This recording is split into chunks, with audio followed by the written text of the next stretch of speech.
Well, in my 8 years of being at Renaissance, I've noticed there's a certain humility in the bank, particularly with executive management, which I think is very rare. I think businesses still need a relationship manager because I think business is done through relationships. Everybody wants to do business with people that they like and they trust and they value.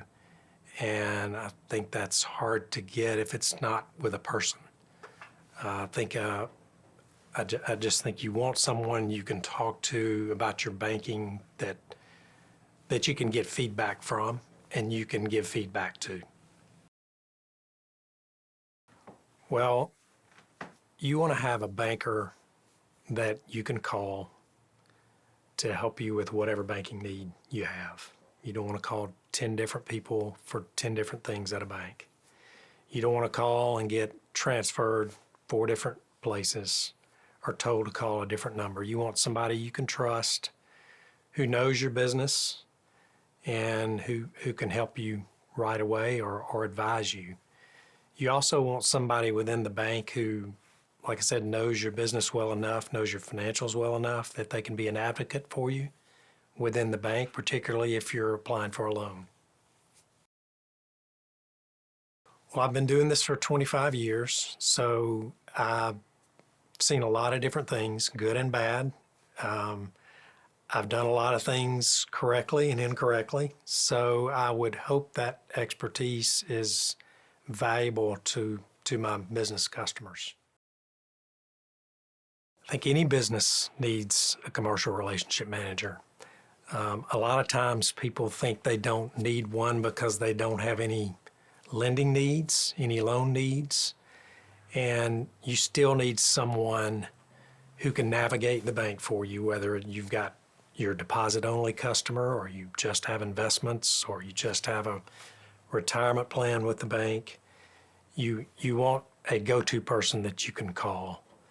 And you also want somebody you can trust and be able to share financial information with to help you make decisions. That commercial banker is a key person and can provide some insight based on their experience and their experience with different customers.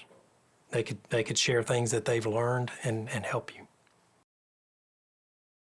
Well, I did not grow up in Birmingham, but I met my wife here. My kids, we raised our 2 kids here. So it's special to us from that standpoint. And I always describe Birmingham as either a big town or a large city, however you want to look at it. So there's plenty to do, but it's not so big that you've got all the traffic nightmares in other larger cities. I guess it's all a matter of perspective, but traffic is really not that bad here. And you're 4 hours from the beach, so that's a plus. And the weather's pretty warm here year-round. I think it pays to always have a relationship with a commercial banker because you never know when you're going to need a bank. Like I mentioned before, you may only have deposits and it may not require as much contact with a commercial banker, but things can change in your company. You may have an opportunity to acquire another business. You know, things that you didn't have a need for with a bank, you may have a need for tomorrow or next week or next month. So it's always good to have that relationship so you've got a head start in case you do need one. Probably a couple things I would suggest to somebody starting their own business or that's even currently been in business. One thing would be to seek out others in your industry or seek out other business owners who probably have been through a lot of the same things you've been through, that have experienced the same issues with hiring people and managing people. If you can tap into somebody in your industry, that's great. But a lot of times competitive reasons may not allow you to do that, but there may be other types of companies you don't compete with that are in the same life cycle your company is in. I would seek out that advice. I would say to be patient, to not be so concerned about where you start out in a bank or really anywhere else, because You hear a lot of younger people say, well, nobody wants to hire me because I don't have experience. How am I supposed to get experience if you don't hire me? And a lot of times that means taking a job that maybe you don't see yourself doing long term, but just taking advantage of that opportunity, working hard, making yourself valuable, and then opportunities will come along quicker than you think to be able to do what you want to do. Probably the biggest mistake I've seen is not really wanting to accept advice or direction or even an answer that you may get that you don't want to hear. You know, a lot of people say that a bank doesn't want to lend money. They only want to lend money to people who don't need money, and that's not necessarily true.